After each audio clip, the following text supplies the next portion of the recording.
Hey there, 7th graders. This is Mr. Washington, and it's time for another video lesson.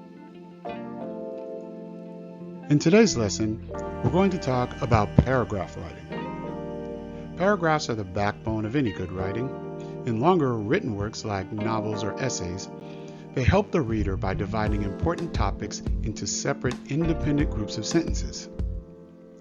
There are many types of paragraphs depending on the type of writing you're doing, but today we're going to be focusing on expository writing, or writing that's designed to explain.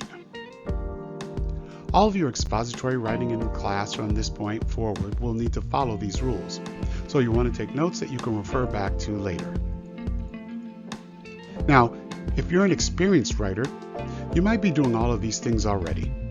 Or you may be such an advanced writer that you know how to bend or even break these rules without sacrificing the integrity of your paragraph. If that's true and you know how to write an advanced paragraph, then go for what you know. Don't get tied up trying to follow rules that may limit your ability to flex your writing muscles. But if you're still a developing writer, or you're unclear on what an effective paragraph looks like, then this is a great place to start. Here are a few things that just about all good expository paragraphs will likely contain.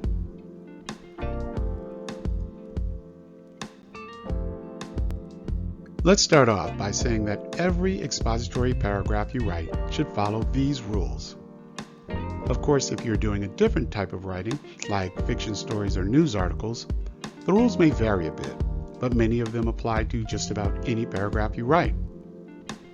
The first item is an example of one such rule, and it applies to something you must do before you even write your first word: indentation. All new paragraphs should be indented. An indented paragraph should start with a space on the first line large enough to show the difference between line number 1 and every other line. Press the Tab key located on the left-hand side of your keyboard once to create a uniform indentation. You'll find indentations in just about every type of prose writing. They let the reader know where one paragraph ends and another begins. Our second rule states that paragraphs should begin with a good topic sentence. A topic sentence is the first sentence of a paragraph that introduces it and tells what it's about. Your topic sentence should give the reader a clear picture of what that paragraph is going to say, what the topic of the paragraph will be. You also want to try and make it interesting. Your topic sentence should grab your reader's attention and make them want to keep reading.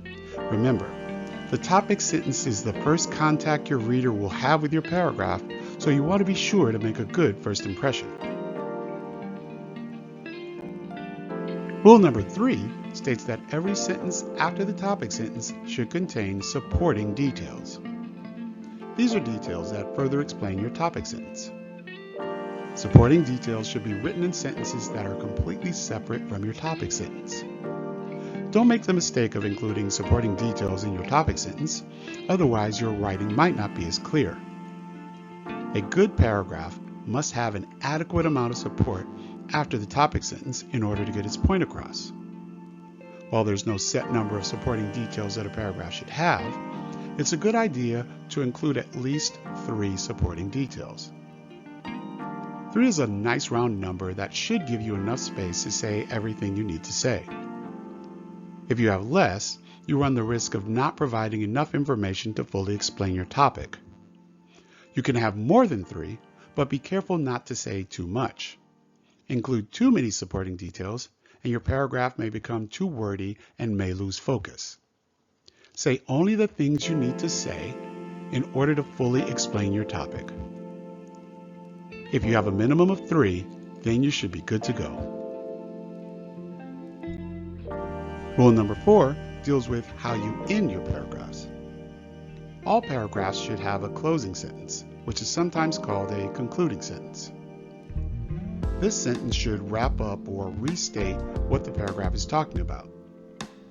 The closing sentence should be similar to, though not exactly the same as, your topic sentence. Earlier, we said your topic sentence introduces your paragraph and tells what it will be about. Your closing sentence serves a similar purpose. It wraps up your paragraph by giving your reader a sense of closure, a feeling that you said all you have to say. Think of it another way. A paragraph is a little like a conversation that you have with a person you just met. The first thing you do is introduce yourself to them. That's your topic sentence. Next, you have your conversation and say what you have to say to them, which would be like your supporting details. But at the end of the conversation, you don't just walk away. You have to end by saying goodbye, letting the person know that you're done talking and that you said all you have to say. That is what a closing sentence does for your paragraph. Our fifth and final rule deals with how long your paragraph should be.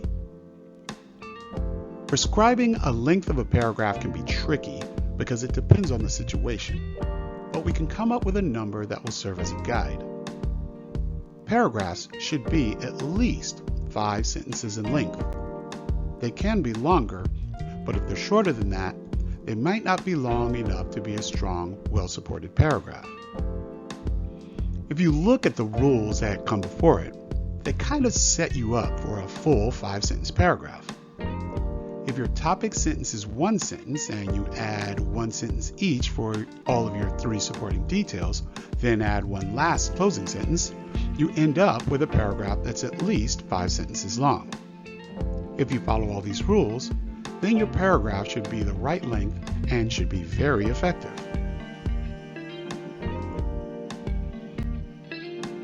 Think of a paragraph as a sandwich. A sandwich consists of 2 slices of bread, one on the top and one on the bottom, with items in between that make the sandwich worth eating. Your paragraph is the same way. It consists of a topic sentence in the beginning, a closing sentence in the end, and 3 or more supporting details in between. Just like a sandwich, if your paragraph is lacking in any of these important areas, then it won't be as satisfying. Who wants to eat a sandwich that's missing a key ingredient?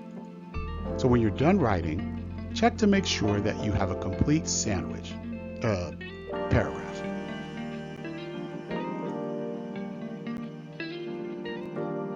Here's an example of a well-written and well-structured paragraph. The paragraph is based on a prompt that asks the reader to describe their perfect vacation.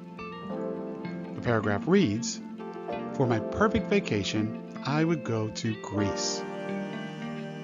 I would choose to go to Greece because it's a fun and energetic country with tons of history.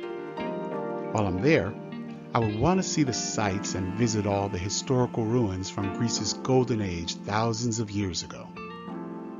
Since I want to go sightseeing, the best time to go there would be during the spring because I would want the nice cool weather as I travel around the countryside with my family.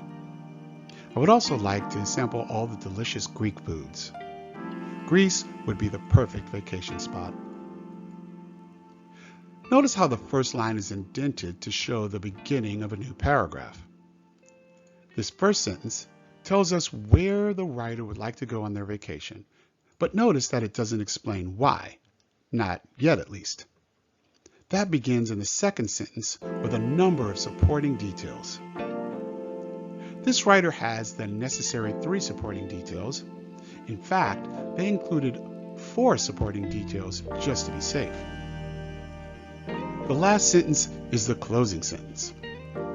Notice how the sentence stays on topic, but it isn't exactly the same as the first. It wraps up the paragraph and gives the reader the sense that they have said all they need to say. And because the writer followed rules 1 through 4, their paragraph turned out to be 5 sentences long. If you can compose a paragraph like this with all the necessary ingredients, then you're well on your way to becoming a great writer. So there you have it, 5 rules to help you write good paragraphs. I hope you learned a little, and I hope you took good notes. Now, go write some awesome paragraphs. This has been Mr. Washington. Thanks for watching my video, and I'll see you in class.